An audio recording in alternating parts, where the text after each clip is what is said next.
Xətai rayonu Əhmədli kəndində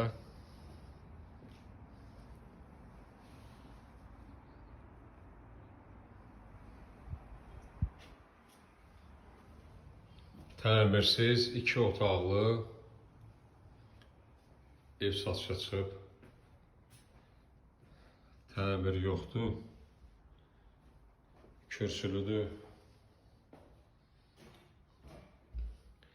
Buradan özü həyətinə pəncərə açmaq olar. Dəhlizlə, yəni ki, ayrılmış 2 otaqlı evdir. Evdə uzun müddətdir yaşayış yoxdur.